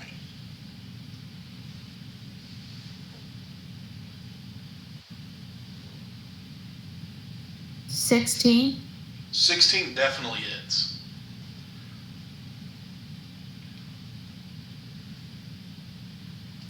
$10. 10 points of damage. You take a good healthy chunk of... Wow, nice roll. Full damage. I like it. You take a good healthy chunk out of this guy's side. So he's coming up. You raise your hand. What color is your Eldritch Blast? Orange. This orange energy glows in your hand and it erupts from your fingertips, from your palm, everywhere. And it comes streaking across, kind of waving a little bit, and then just hits him right in the ribs. He takes half of his rib cage out. And just blows out the side. He keeps coming, though. That was a good hit, though. Good hit. Is that it for you? That's it. Okay. 5, 10. Enoch, go ahead and take your attack.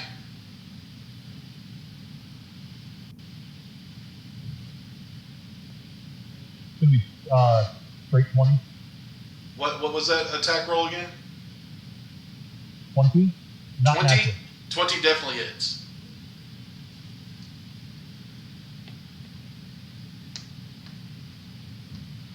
And 12 damage.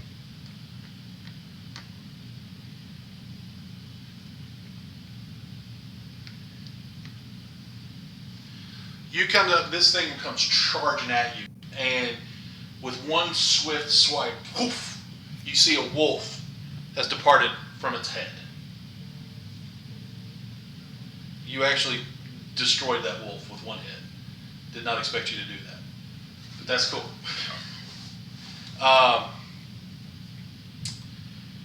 Kalen, one ran up on you, and he's going to try to take a chunk out of your leg. Oh no. That's a 17 to hit. That hits.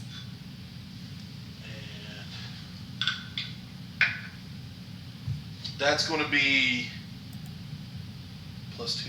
It's going to be 6 piercing damage.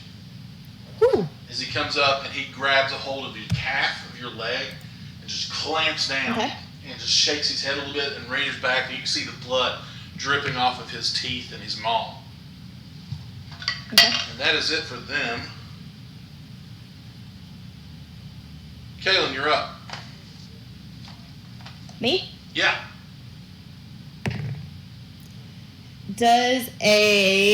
So the one that's on me, Uh-huh. I'm gonna use my short sword. Oh, okay. Does a 19 hit? Yes. That is 6 damage. Oh, he comes through. After he lets go of your leg and growls this deep growl, you plunge your short sword right into his shoulder, right where his neck meets his collarbone, and you hear, oh, and he just yelp and jump back, and he shakes his head again, and he growls and bears his. He looks a little weaker, a lot weaker, but he's still blood on his breath. He's ready to go. He's still standing. So if I use a key point and I do flurry of blows, yes, that's an unarmed strike, That correct? is going to have to be an unarmed strike. Okay, does a 16 hit? Definitely hits. 6 more points of damage. And as he rears back and growls, you unleash this ungodly kick right to the side of his head. And you hear bones snap in his neck as you kick him, and his head lolls to one side, and he falls to the ground dead. Cool. All right. Is that it for you? Yep. Cool. That brings us back to the top of the order. That's going to be L2. Hold on, we're missing Mulgar. Mulgar! I'm so sorry, Tanner. Tanner, I'm sorry. Go for it, Mulgar. I want to make an attack roll on DM. Well, I'm you're just going to gonna lose do it. because Hear me? my armor class is 1,000. Are there any creatures near me? Well, if you're looking at the map, you've got a zombie here, Mm-hmm. a wolf here, another dead guy here, and another wolf there. Just for perspective, can you point at my mini? The tallest one wearing a Oh, wolf. of course. All right, I want to get within 30 feet of, I guess, the undead-looking thing. You did it. It's 5, 10, 15, 20, 25. Yeah, from where you're standing is 25 feet. Okay, so as my action, I want to cast Produce Flame, and I want to hurl it at that creature. Okay, now your action would be to cast Produce Flame. So it says when you cast this spell, or as an action on a later turn, you can throw it as an attack. Okay. So you can cast it And throw it. and throw it on the same thing. Yep. Okay. I've always read it. I'm pretty sure it says when you cast a spell or an attack on a later action, you can hurl the flame at a creature within 30 feet. Make a ranged spell attack. I mean, if not, Yep, it's okay. you can. I'll You can. I've been reading it wrong. You read it right. Go for it. It's not going to hit. Does a 10 hit? 10 actually does hit.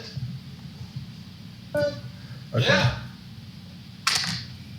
So, Mulgar is going to deal 3 damage, and I feel like he would say something smart like, as nature intends, return to the earth as ashes, and then he would hurl the flame.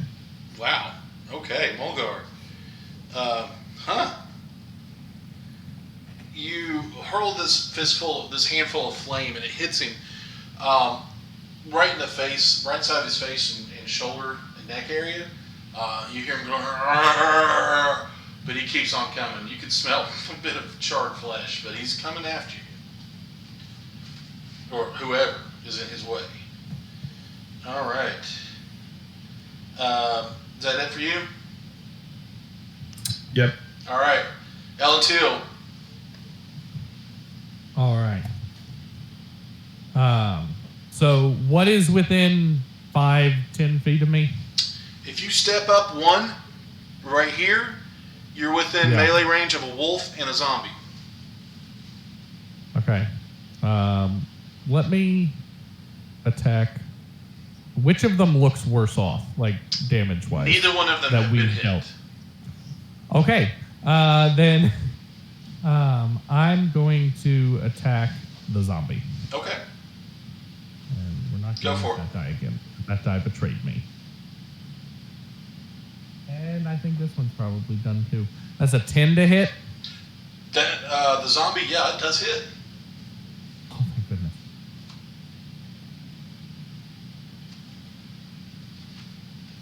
That's 7 damage. 7 damage to the zombie. You take as you come through, you come down with an arcing wide swipe. You actually take his arm off, like the lower half of his arm, and he just keeps on like advancing towards Enoch. You did a pretty good hit there, but he's still rolling. Yeah. All right, that's my turn. All right, Enoch, you're up. Okay, so the zombie's in front of me, right? The zombie's right in front of you. Okay. What was it? Do I have advantage because of... We don't use flanking. Okay, cool. Didn't know. Ben. Sorry, I meant to tell you that. Stabby. Stab the zombie? Yeah, the zombie. Go for it.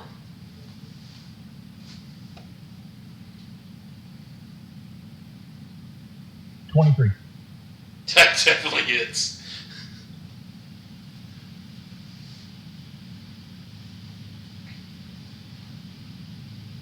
Uh, 14 damage. That's a good hit, man. You come through and you actually take most of his right side off, and his other arm is on the ground.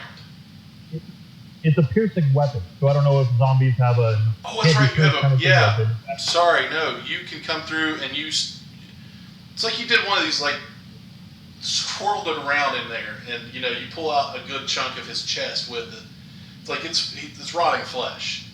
So, yeah, he's still got his right arm. But you did a good, healthy bit of damage to him, definitely. Is that it? Can I bonus action try again? You're holding a shield, so you don't have a bonus action with an offhanded weapon. Okay, then. Yeah, sorry. I'm back. I mean, you got to try, right? I got what? I said you got to try at least. Yeah. Okay. All right, the zombie that's in front of you, Enoch, he's going to take a good little swipe at you. He's going to actually, yeah, this is going to suck. Not for me. He's going to take 2 swipes at you. I'm going to say that a 5 does not hit, but does a 16? No. No, both of them miss. You're able to duck back on one and raise your shield just in time. You hear his claws like scraping down and then breaking off his fingernails on there. But he's going to go for, as you pull your shield down, you're going to see his mouth coming at you. He's coming in for a bite. Okay. That is a 22. That is. Yeah, I thought so. Ugh. This is gonna suck.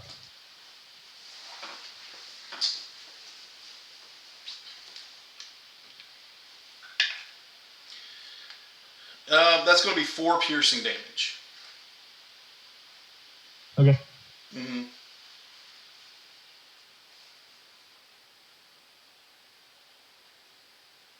Okay. This one's going to moan and make its way up to the next. Actually, which one would he do? Pardon me. Ooh, crap. Sorry, Courtney.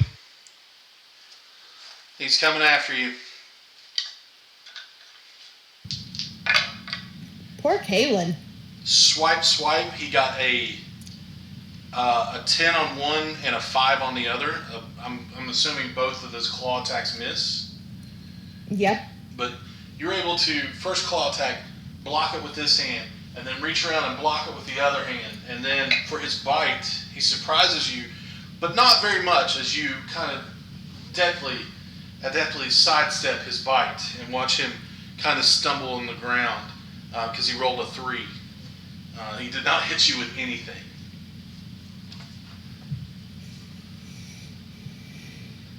All right, Brittany, you're up. Sorry, excuse me. Elrin, you're up. Okay. Am I within 80 feet of one, You're but not within- melee range? Because Oh. I can't really see the map. I'm sorry. Yeah, you're within 80 feet? Absolutely. Of all of them. Okay, I'm gonna try and shoot one of them with the crossbow. Okay, I'm going to move you out then to here, next to that tree. And then you go ahead and make that attack.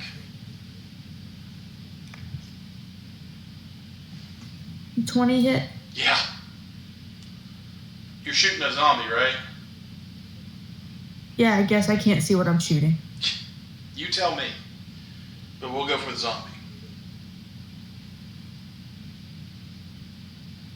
All right, hold on. No problem. 7 damage. 7 damage. Very good, very good, very good. As he's trying to attack and bite Kaylin, you see an arrow go right through the neck and out the other side, and he just goes and just keeps on going. All right.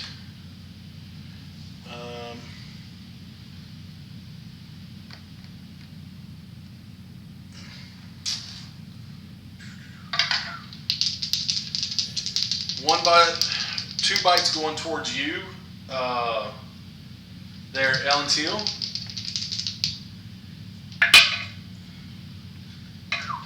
First one is a 21. Definitely hits.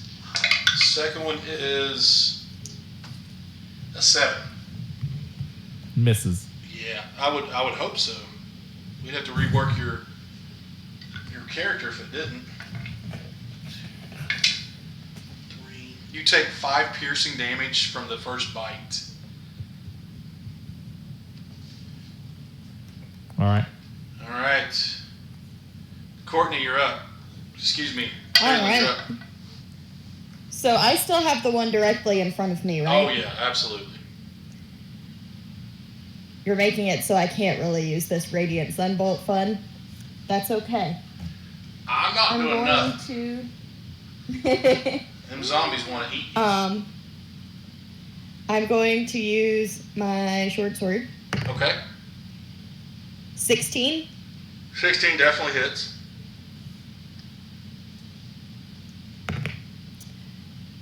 And that is 8 damage. 8 damage. You come through. You actually plunge your short sword right through this guy's head. And you see Cool. whatever life was in there or undead life was in there drain completely. And he falls Cool. there. So can you move me back towards where Elrin is? Yeah. So I can be at a little bit further distance? Yeah, absolutely. Perfect. All right. And that's it. Okay. That brings us to Mulgar. Okay, so the undead that I lit or like threw my flame at, he's dead, right? Yes. Mm-hmm.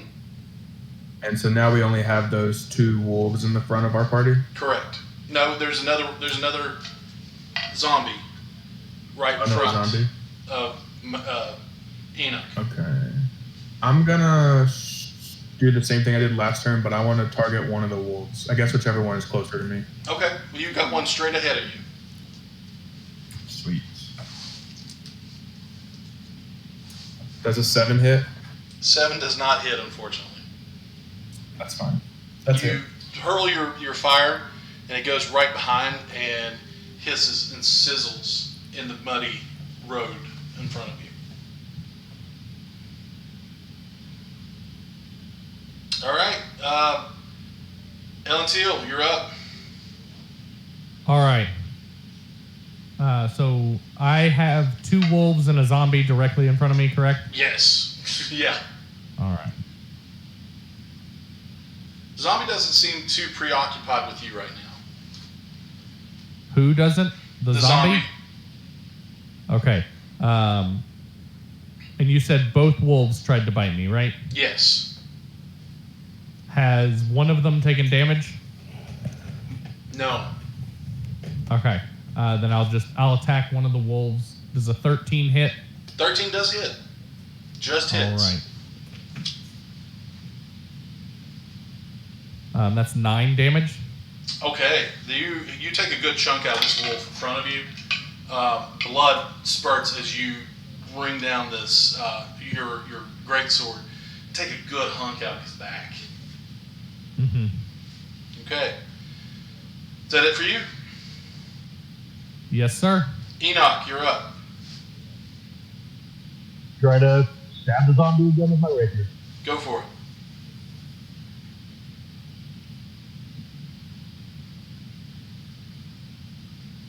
Well, 12 does hit, definitely. it hits? Okay. Yeah. Ooh.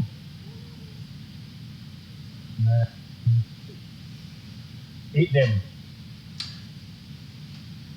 Straight through the eye, out the back of the head, your rapier blade rings true. Yeah.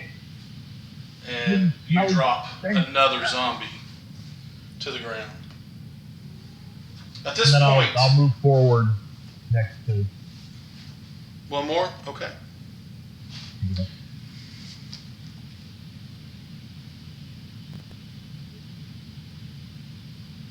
All right. Ellerin, you're up. Wow, really? All right, so you're here, and there's 2 wolves here. Can I get behind the wolves? I can let you get about here. Within 5 feet? Oh. Yes, about right here. Awesome sauce. I'm going to try Thunderclap. Oh, okay. Now, Thunderwave is what you're trying? No, Thunderclap. Clap, okay. The cantrip Ooh, okay. with the Constitution 14. Wow, okay. Let me look real quick.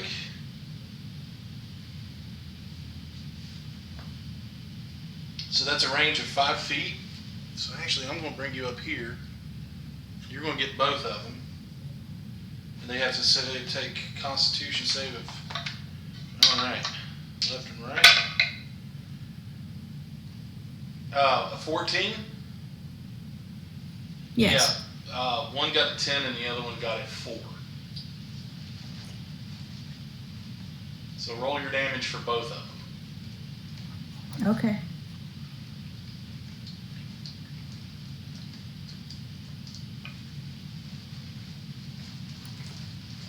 They both got 2. Okay. Cool deal. Wow, man. I thought this was going to be a little harder for you guys, but obviously I was wrong.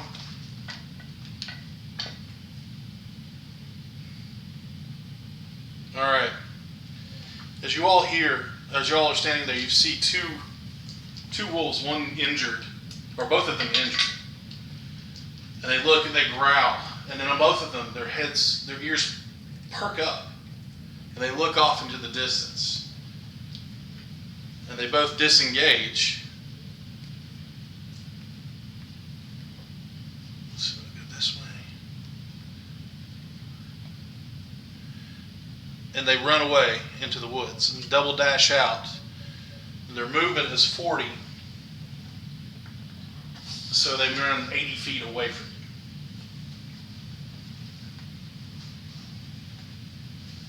As you stand there, not knowing what has attacked you, why or how, each of you look around.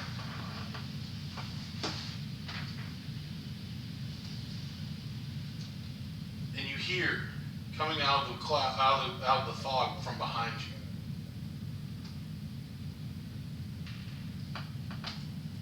the sound of a carriage.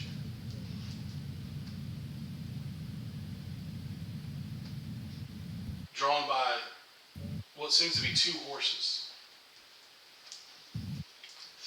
Just thunderous hooves along the road. Breaking the fog at breakneck speed. This long, sleek black carriage drawn by 2 solid black mares comes barreling out of the fog and stops on a dime about 30 feet away from you. The carriage door slings open and you see a figure sitting there. One black leather boot steps out. A long hand grabs the roof and stands and pulls himself up, and you see a man. What seems to be a man? Pale skin, dark hair, long hair. A bluish black cloak wrapped around his shoulders. The large ruby pinning it together. And he looks at you. And he says, "I see you found my friends.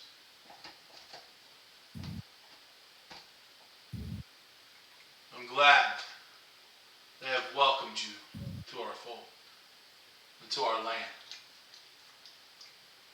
But I will give you this one warning.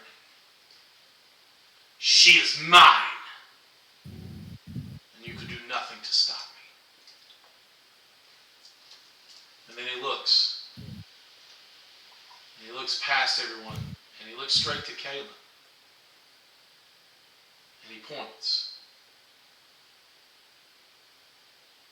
And when he points, he raises a hand, raises his left hand and points at you. You see a long shadow come underneath his hand and stretch along the road. And it's jutting in and out, back and forth, between the puddles. And it stops when it comes to Enoch's shadow. And you see the hand try to go for Enoch's shadow's neck. And he looks and says, "You look familiar. What is your name, young one?" And he's speaking to you, Caleb. To me? Why do you need to know my name? Just answer the question, please. I'm Kaylin. Kaylin, I need you to make a wisdom saving throw. Nah. Do good. 15. He says, "Come here, Kaylin. Beyond any knowledge, beyond any reckoning that you have, you don't know why, but you are drawn to this man." Where is Before she you in realize- relation to me? Huh? Where is she in relation to me? She is behind, or she is in front of you, because he came up from behind you out of the fog. Okay. Is So she she like is- within arm's reach? No, like, no. Okay. She's in arm's reach of no one now because Ellerin moved up behind the wolves. And before you realize it, one foot starts to step in front of the other. You are now what is considered charmed. I guess I should have gotten that clue from the fog. Should she have had advantage on that saving throw? Works a little different Yes. this way. Works a little different this way. No, hold on. Works a little different this way. Yeah. Okay. Works a little different. I wasn't sure because I was waiting yeah. for that question from her, actually. But no. I'm not used to having characters that, have advantage against things. Normally, yes. But in this one, no.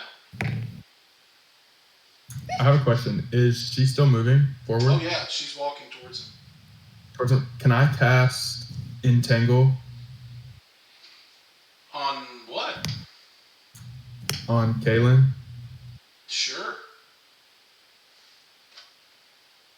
Man, that's... Okay. Wow, okay.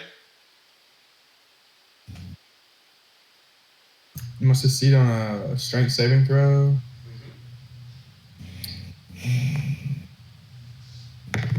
DC should be right here. 13. Yeah, I failed that. I got a 9. That's good. As she's walking up, you know what? I really like that, Tanner. I want you to take a point of inspiration. Yeah, that that's was good. clutch. That was awesome. Really good. I like that. And I will walk up to her and start to bring her back. Well, she is considered restrained. Okay. She failed her saving throw. So as you're walking up, vines, and not normal vines that you're used to seeing, Mulgar. These are dead vines. They almost look like,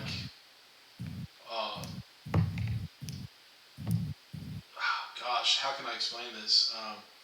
The dead branches, but they have come to life. They wrap around Kaylin, and they bring her to a halt.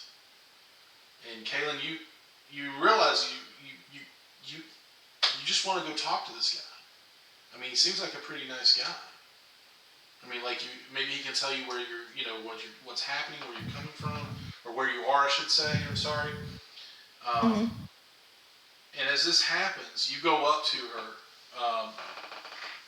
Ellen, so you go up to her, and you realize that you're probably going to have to cut her out of this unless he drops the spell. But you can stand next to her. And he looks at you. The figure that's in front. Yes, go ahead, Enoch. No, I was just gonna say, if I saw you go up to her like you were gonna help her, I would probably lower my concentration and dispel the vines. Okay, so you dispel the vines. Enoch, what did you want to say? When she goes over to retrieve her, I'm gonna go just back up and keep an eye on the dude that came out of the carriage. Okay, all right.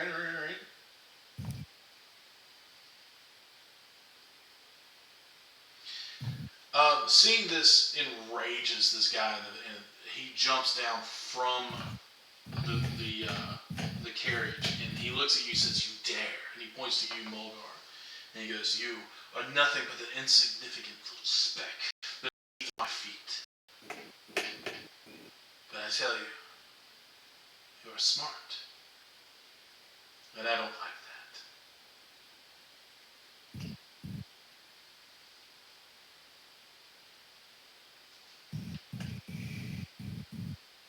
And he looks at you.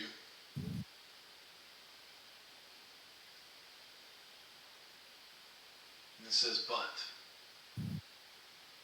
we have much more time to play. You are in my land now. And you belong to me." And he takes a step back, and he puts a foot into the carriage, and pulls himself up as he's standing on the edge, and he says, "Allow me to welcome you all to the land of Borovia." And as he gets into the carriage, you all have. I want everybody to make a perception check for me, real quick. I do want to let you know that Brittany's computer died, so she's actually not here. Oh even no! though I it says was she- wondering why she wasn't blinking. That sucks. Okay. All right. So, real quick, Kaylin, what'd you get? An 8. 8. Okay. Elentil, what'd you get? 5. Enoch, what'd you get?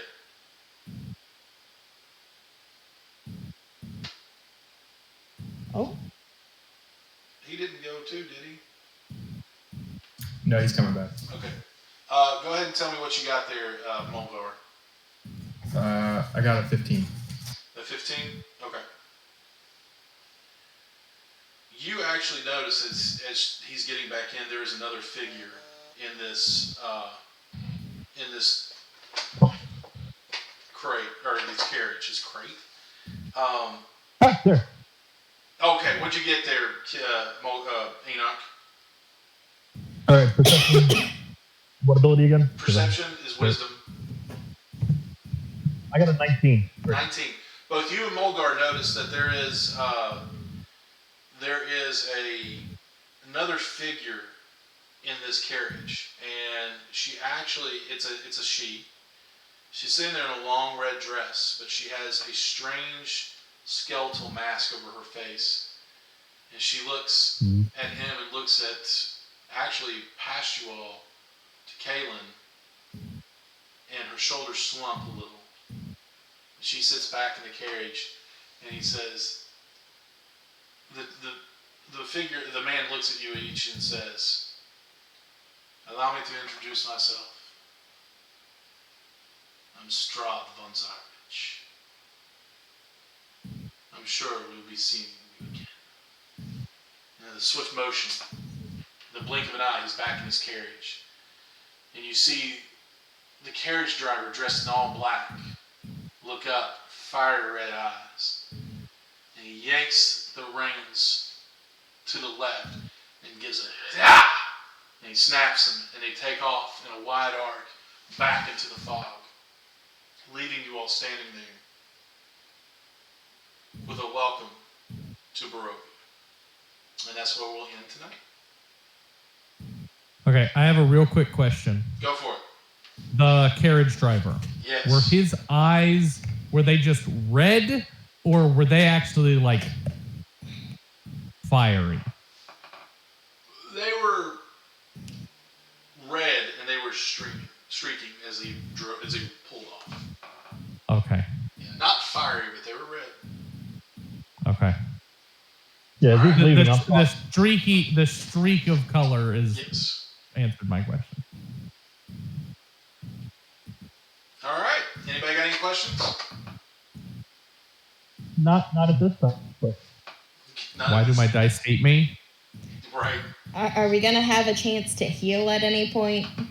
Well, you never know. did I need to roll for being bitten by the zombie? No. You do not feel any adverse effects by zombie bites. Darn. Yeah.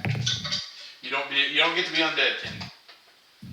All right, so that's it for that. I'm going to end our stream real quick, and then I'll talk to you guys. All right, if you're watching, thanks for watching. We actually do have a viewer, so they held on for a